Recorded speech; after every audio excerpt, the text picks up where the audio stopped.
জয় জয় শ্রী গুরু নিতাই গৌর সীতানাথ বিধি প্রমানন্দে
ওরে জগজনা নয়ন ওরে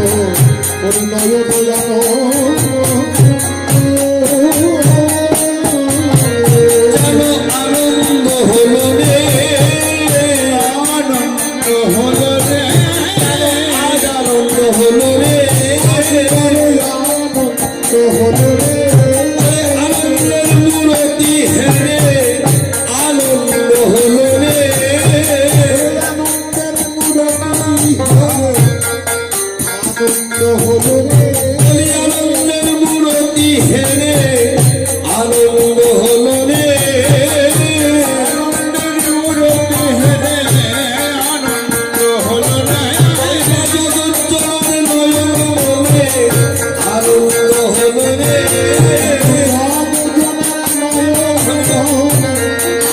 রে, ওই জগজ্জনের নয়ন মনে গৌরবন দর্শন করে,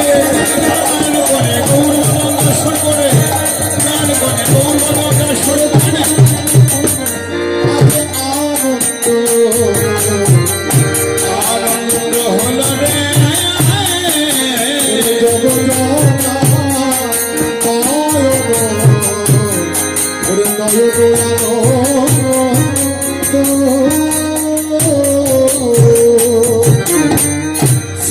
শ্রীকৃষ্ণ চৈতন্য বলিয়া ধরে বলিয়া ধরে ভাগবতে ভগবতে গায়ে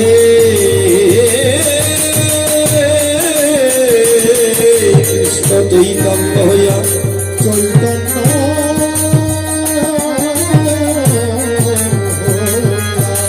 হলে নদিয়া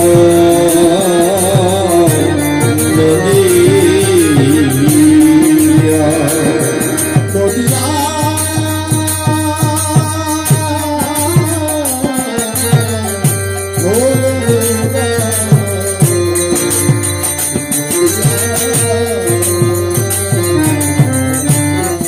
রোহিণী নন্দন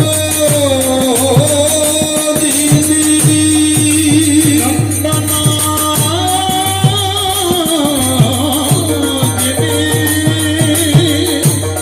বলরাম হলে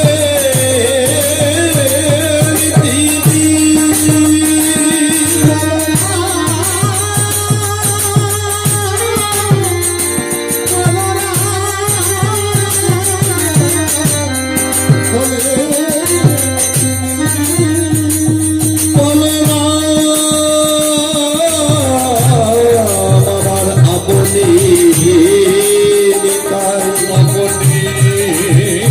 নিতাই করদোর নিতাই কাদাই পরে দণ্ডে দিল ধরি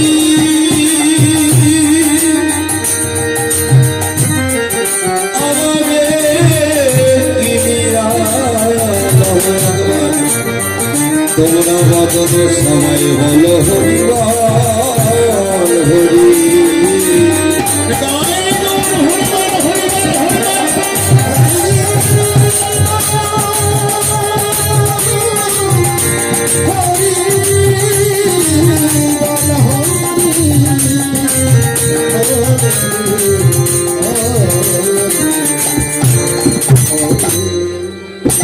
জীবীর নিস্তার লাগে নন্দ সুত হরি এই ভুবনে প্রকাশন গুরু রূপ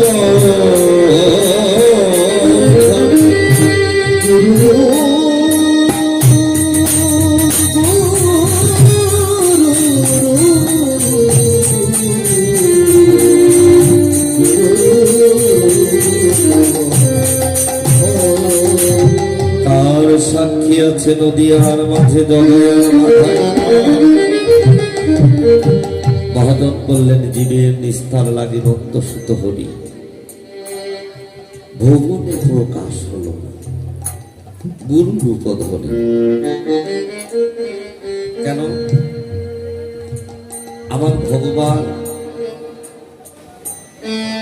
জীবের উদ্ধার লাগে, আহা হরিপাল হরিপাল হরিপাল জীবের মুক্তির লাগে, যেন জীবের মনের কথা গৌর হরিপাল গৌর হরিপাল জীবের মৌলিক দশা দর্শন করে তিনি আর বোঝে থাকতে পারলেন না। বাবা, আমার ভগবানের কি কোনো অভাব ছিল? বাবা, তিনি যখন বোঝেছিলেন তাহার মাথায় ছিল মোহন জোড়া, হাতে ছিল মোহন বাসি, পায়ে ছিল সোনার নকল। সে সমস্ত ভূষণ অলঙ্কার পরিত্যাগ করে ভক্তি ভাবাবেশ অঙ্গীকার করে স্কন্দে ভিক্ষার ঝুলি গলে নামাবলী হাতে এই উদ্ধার করবে বলে, জীবের মুক্তি করবে বলে এই পাপাশ্রিত কলির যুগ, এই পাপাশ্রিত কলির জীব যেন মায়া জালে হাবুডুবু খাচ্ছে। জীবের মলিন দশা দর্শন করে তিনি আর থাকতে পারলেন না। তিনি কি করলেন? তিনটি বাঞ্ছা অঙ্গীকার করে তিনি শ্রীরাম নদিয়ার মাঝে এলেন গুরু রূপ ধারণ।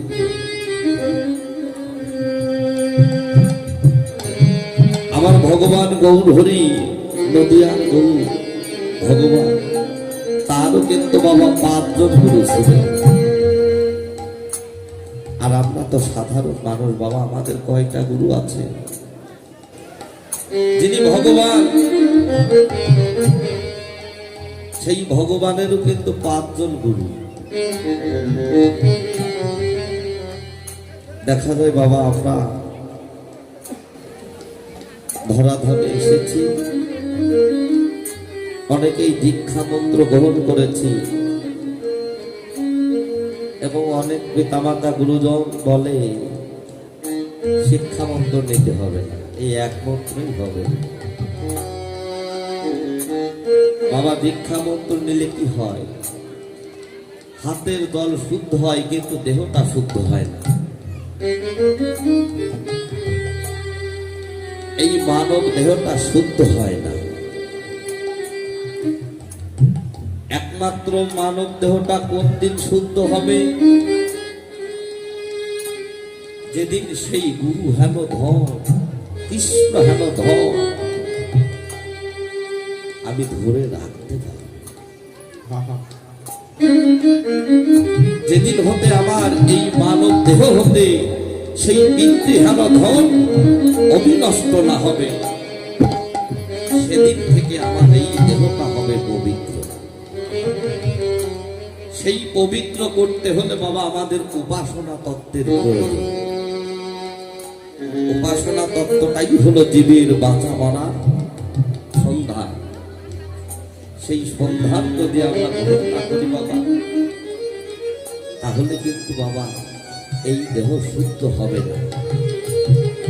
তাই তো ভগবান গুরু রূপে নদিয়ার মাঝে অবতীর্ণ হয়ে বলছে, ওরে ওরে কলির জীব, তোরা আর মায়ার ঘুমে ঘুমে থাকিস না। আমি মধ্যাহ্ন কালে এসেছি তোরে সকাল সকাল ওই বৈতরণীর ঘাট পার করবো বলে। আমি বৈতরণীর ঘাটের নাবিক হয়ে দাঁড়িয়ে আছি।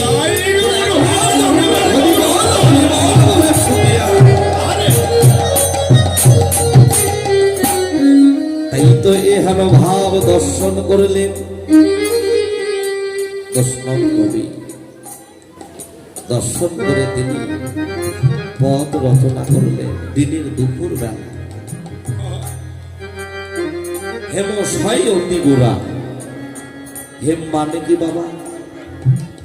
হেমশাই অতি গোড়া, শুভধুরা হাসধরা, জগদন নয়ন আনন্দ।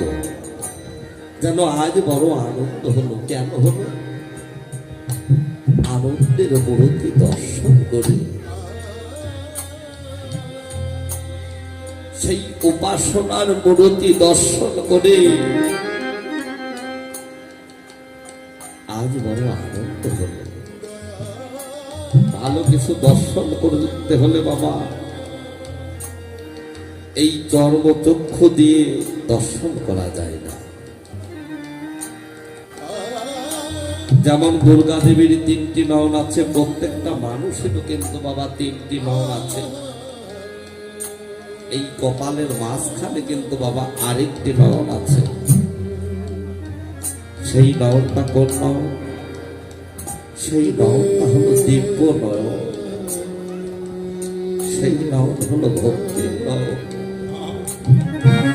সেই নয়ন হলো উপাসনার নয়ন, ভজনের নয়ন। একমাত্র সেই নয়ন কষ্টচিত না হলে বাবা এ জগতে সে কখনো আমার গৌর গোবিন্দের সেই রূপ খানা দর্শন করতে পারে না।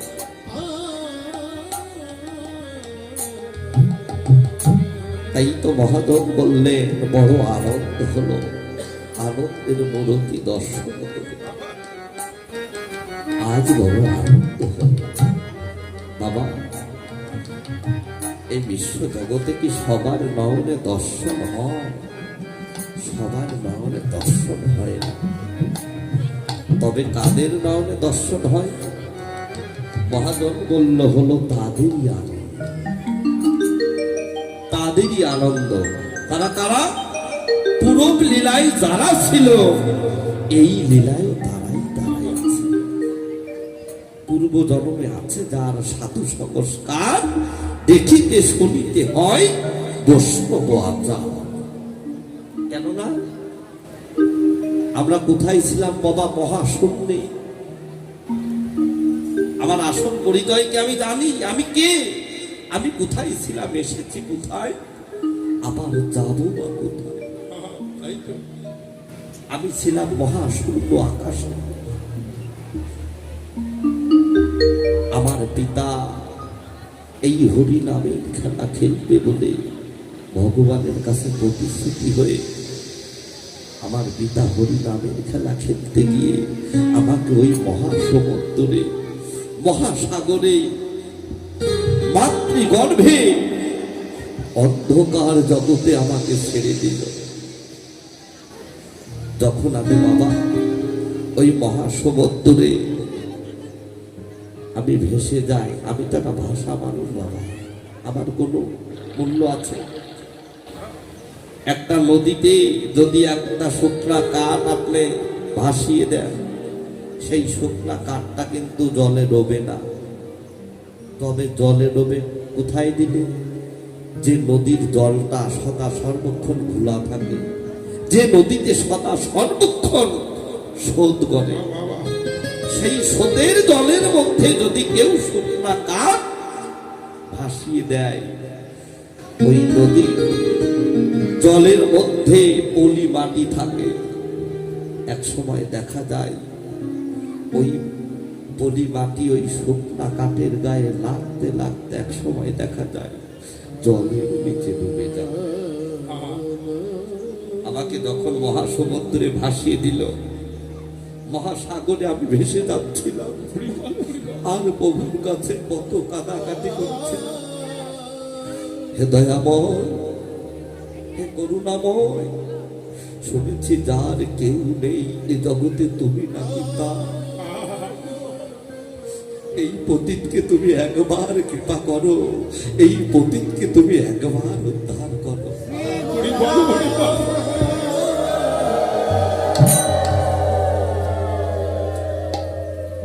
যখন আমি কেঁদে কেঁদে ডেকেছিলাম, আমাদের এহ জগতের মাই কিন্তু মা নয়, আমাদের আরো একটা মা আছে, সেই মাতা হলো কুলকুণ্ডলী।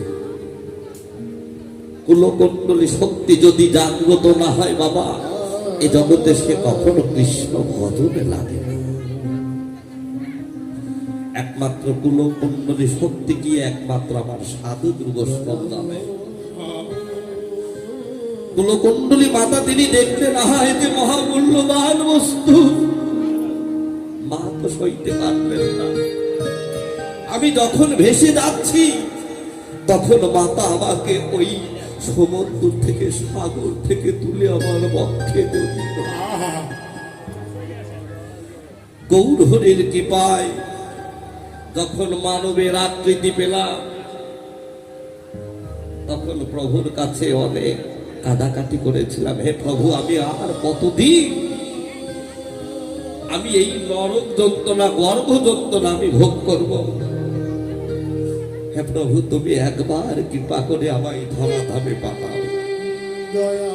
ভগবান বললেন, ওরে তুই তো এই ধরাধামে গিয়ে তুই তো আমায় ভুলে যাবি না। আমি বলেছিলাম, না প্রভু আমি কথা দিচ্ছি তোমার হাত ধরে জগতের বুকে যাব, আবার তোমার হাত ধরে ফিরে আসব। কোন দিন কথাই ছিল সপ্তম মাসে মাতৃগর্ভে সপ্তম মাসে হেতমন্ডি আমার জীবাত্মার সঙ্গে পরমাত্মার কথোপকথন হয়েছিল। প্রভু বলেছিল তুই তো আমায় জগতের বুকে গিয়ে ভুলে যাবি না। আমি বলেছিলাম, না প্রভু আমি এই ধরাধামে গিয়ে কি করব? ধরাধামে গিয়ে নিত্য নিত্য তোমার ভগবত সেবায় লাগবো, তোমার সাধু বৈষ্ণবের সেবায় লাগবো, ভক্তের সঙ্গ করবো, সাধুর সঙ্গ নামে সদা সর্বক্ষণ আমি লবণ জলে ভেসে যাব। যেদিন প্রভুর কৃপায় আমি বাবা 10 মাস 10 দিন পরে জন্ম নিলাম, তখন কিন্তু আতর ঘরে আমি কেঁদে উঠেছিলাম হুঙ্গা হুঙ্গা। আমার মায়ের পাশে যে মা গুলো ছিল, কোন কোন মা আমাকে কোলে নিয়ে বললেন আমার মাকে, ও দিদি দিদি রে দেখ দেখ তোর সন্তান কেমন করে মা মা বলে ডাকছে। আমি কেঁদেছিলাম হোয়া হোয়া। আমি কি সেদিন মা বলে কেঁদেছিলাম? না, আমি মা বলে কাঁদিনি, আমি কেঁদেছিলাম ও না এ তো সে না। আমি যাকে দেখেছিলাম এ তো সে না। তবে কি জগতের বুকে এসে আমি আমার পরম বান্ধবকে আমি হারা হলাম। এই যে বাবা মায়া জালে আবদ্ধ হয়ে মায়া সংসারে মরে রইলাম। দিনে দিনে জীবনের দিনগুলো কেটে গেল।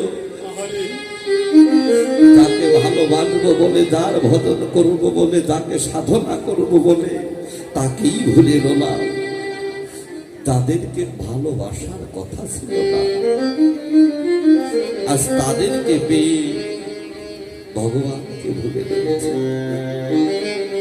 তাই তো ভগবান বললে, ওরে আমার কাছে তোদের আসতেই হবে। গীতাই বললেন, সর্বধর্মান পরিত্যাজ্যং মামেকং শরণং ব্রজ, অহং তং সর্ব পাপভ্যো মোক্ষয়িষ্যামি মা শুচি। হে জীব, আমার কাছে তোদের একদিন আসতে হবে। 2 দিন আগে হোক আর 2 দিন পরে হোক, সকাল সকাল সর্বধর্ম পরিত্যাগ করে তোমরা আমার চরণে আত্মসমর্পণ করো। আমি তোমাদের সমস্ত পাপ থেকে আমি তোমাদের মুক্তি।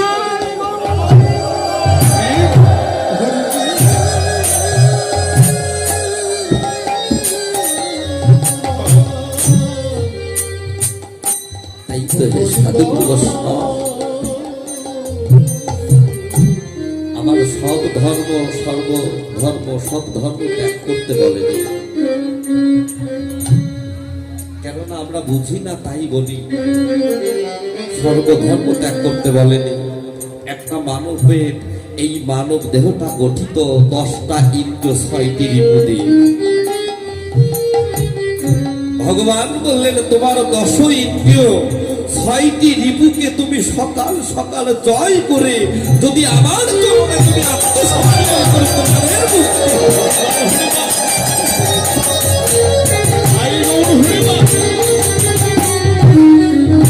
বাবা। যেদিন আমি গুরুর চরণে দেহ মন প্রাণ আত্মনিবেদন করলাম, যেদিন আমি বাঁচা মরার মন্ত্র জানলাম, সেদিন হতে আমার এই দিব্য নয় পরিত হলো। আর আমি সেদিনই আমার গুরু গোবিন্দের রূপ আমি দর্শন করলাম। এ জগতে যারা সাধক তারাই দুই রূপ দর্শন করে বলছে আনন্দ হবেই বা না কেন। হরিবল হরিবল বল হরিবল। আনন্দ কাদের হলো? যারা রসে ভাসে প্রেমে ডোবে, হলো তাদেরই আনন্দ। কোন রস? ইহ জগতের কত রস আছে, তালের রস, খেজুরের রস, আখের রস। ইহ জগতের রস সেবা করলে দেহ ভালো থাকে, কিন্তু এ রস সে রস নয় বাবা। এ রস কন্যাস একমাত্র আমার সাধুগুরু বৈষ্ণব জানে। সেই উজ্জ্বল নীলমণি,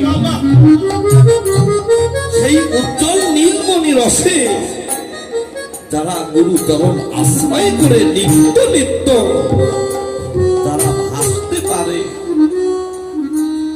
গৌর প্রাণ গৌর বলে এই জগতে তাদের হয় আনন্দ। আর যারা প্রেমে ডোবে, যারা ভাবুক, যারা সাধক, যারা ওই গৌর প্রেম রসে ডুবতে পারে, তারাই তো বাবা সেই মহামূল্যবান মালিক মুক্তা ধরতে পারে। তাই তো ভগবান বললেন আনন্দ হবেই বা না কেন। সে যে রসঘন মূরতি, রূপের সঙ্গে যেন রস মিশ্রিত, রূপে রসে আছে মাখামাখি, আনন্দ হবেই বা না কেন। লীলার পাশ হতে ভাবুক বৈষ্ণব কবি বললেন, এ জগতে যদি কোনো ভক্ত একবার সাধু সঙ্গ করে করে ভক্তের সঙ্গ করে করে নিজের অহংকারের আসন ত্যাগ করে ভক্তের চরণ ধরাই যদি নিজেকে বিকাই দিতে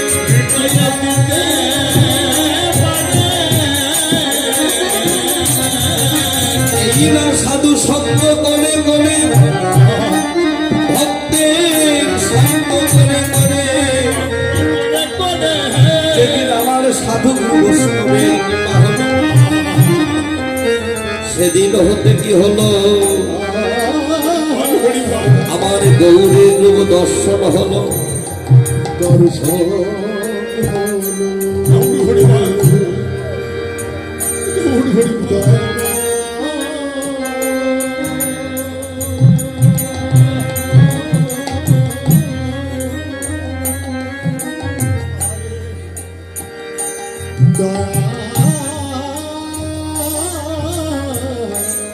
যেদিন হতে সাধুগুরু বৈষ্ণবের কৃপা হলো, সেদিন হতে ওই গৌর গোবিন্দের আমার দর্শন হলো। যেদিন হতে ওই রূপ দর্শন করলাম, এ জগতে কেউ যদি গুরু কৃপা বলে ওই রূপ দর্শন করিতে পারে,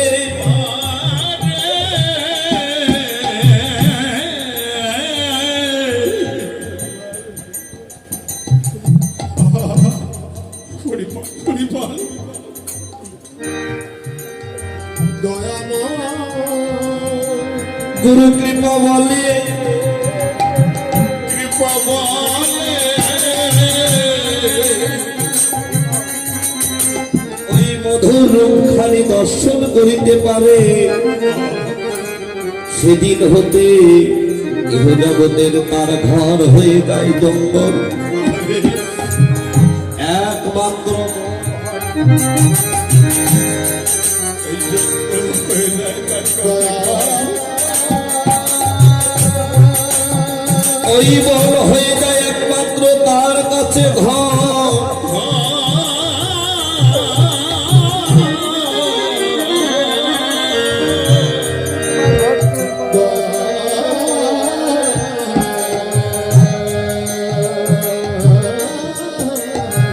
ঘর হয়ে যায় জঙ্গল, আর জঙ্গল হয়ে যায় একমাত্র ঘর। সেদিন হতে ভক্তের মনে প্রাণে তাই কি,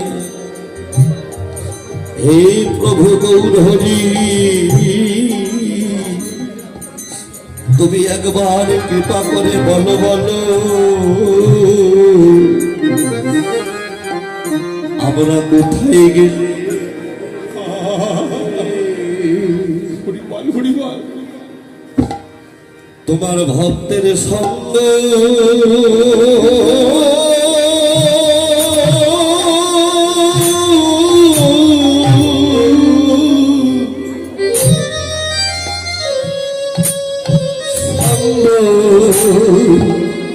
পাবো। বলো বলো কোথায় গেলে, হরিবল হরিবল। কোথায় গেলে তোমার সঙ্গ, ও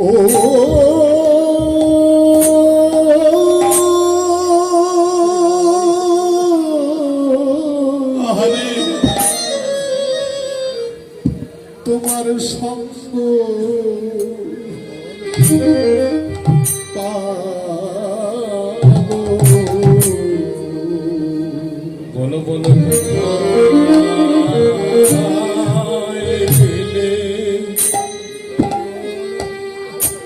তোমার ভক্তের সঙ্গ, ও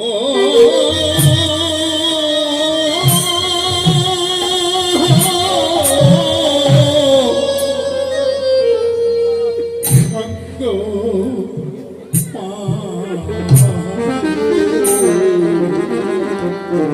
বলো বলো কোথায় গেলে, হরিবল হরিবল। কোথায় গেলে তোমার সঙ্গ, ও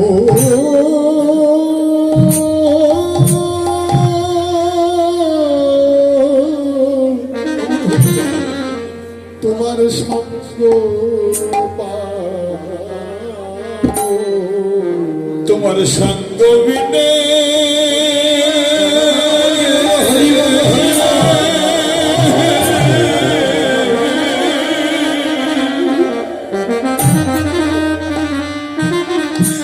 আমার কিছু ভালো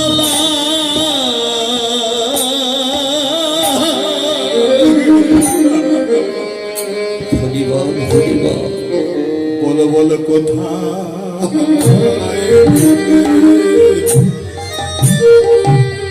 তোমার ভক্তের সঙ্গ,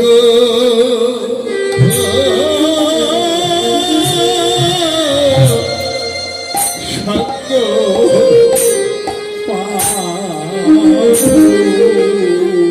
ওরে তোমার ভক্তের সঙ্গ বিনে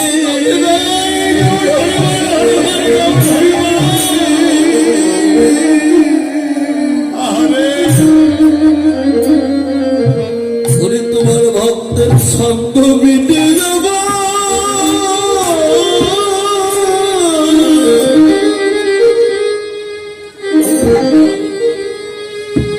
আমার কিছু ভালো লাগে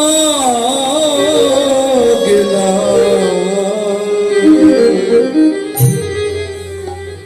বলো আমরা কোথায় গেলে তোমার ভক্তের সঙ্গ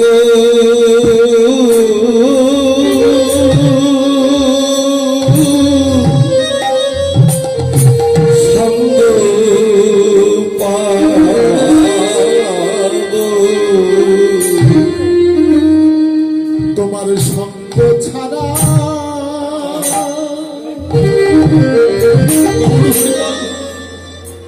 তোমার সঙ্গ ছাড়া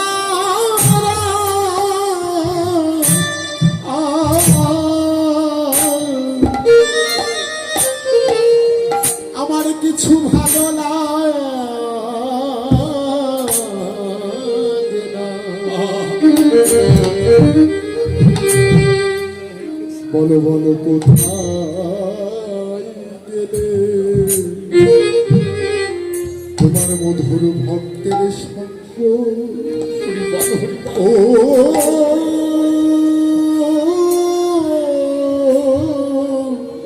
সঙ্গ পাবো।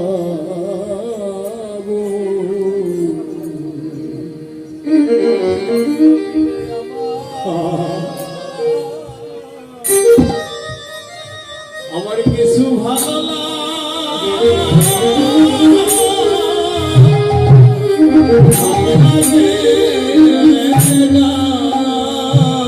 প্রাণে গৌর হে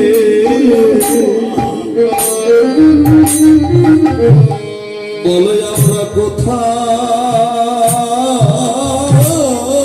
গেলে তোমার ভক্তের সঙ্গ আরে তোমার ভক্তের সঙ্গ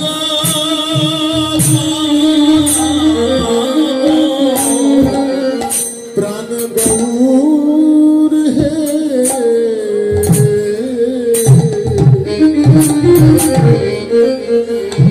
বলো বলো কোথায় গেলে তোমার মধুর ভক্তের সঙ্গ ও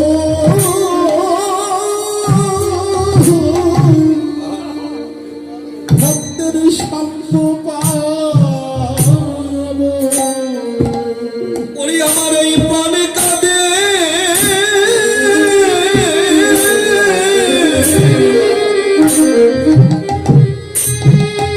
ওরে আমার এই প্রাণে কাঁদে সদা তোমার ভক্তের সঙ্গে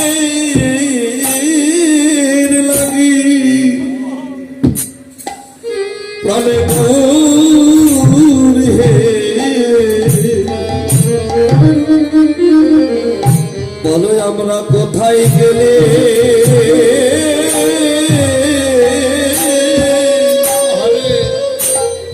ওরে তোমার ভক্তের সঙ্গ সঙ্গ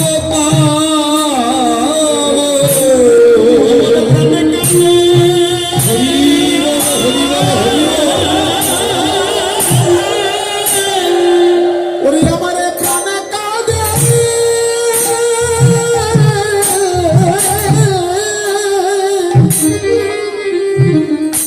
তোমার মধুর ভক্তের সঙ্গে আরে প্রাণ গৌর হে বলো বলো আমরা কোথায় গেলে তোমার ভক্তের সঙ্গ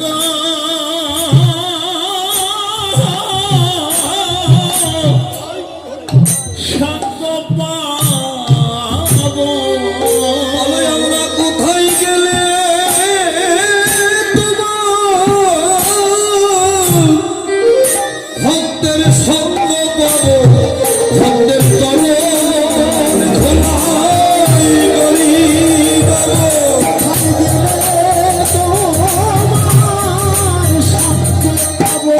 ভক্তের তরে ধোলাই করি গাবো। ভক্তের চরণ ধুলাই গৌরী দেব প্রাণ গৌর হে তোমার সঙ্গ বিনে আমার কিছু ভালো ভালো লাগে